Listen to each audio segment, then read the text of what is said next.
Okay, good morning mga idol.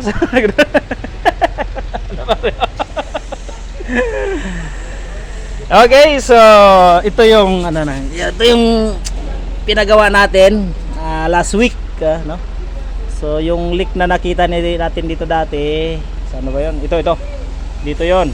Yan. Ngayon, pinagawa na. So marami silang nakita maliban dito, meron pa dito silang ginawa. Meron pa dito. Ayan. Ang daming butas. Yan po. Yan, yun yung ginawa. Ngayon, bago natin isasalpak, ililigtis muna natin. No. Okay. Buksan natin.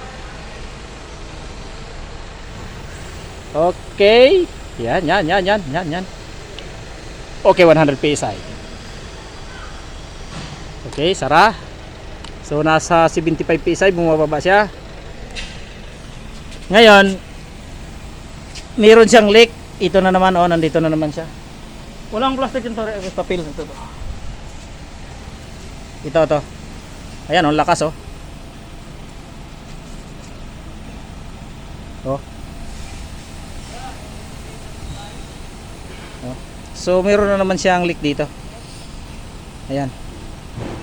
So, ibig sabihin nun, mahina na talaga to. Mahina na tong condenser na to. So, hindi na siya kaya sa repair. Ayan, nandito. Kasi, ayan, ang daming ni-repair, Dito, meron dyan, meron dito.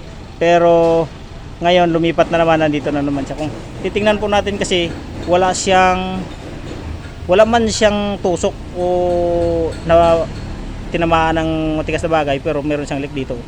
Ayan So lipat-lipat lang pagka repair dito, repair dyan, lumipat na naman siya dito.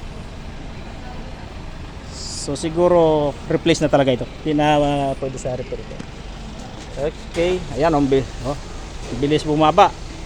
Nasa 45 na lang, galing sa 100, 45 na lang.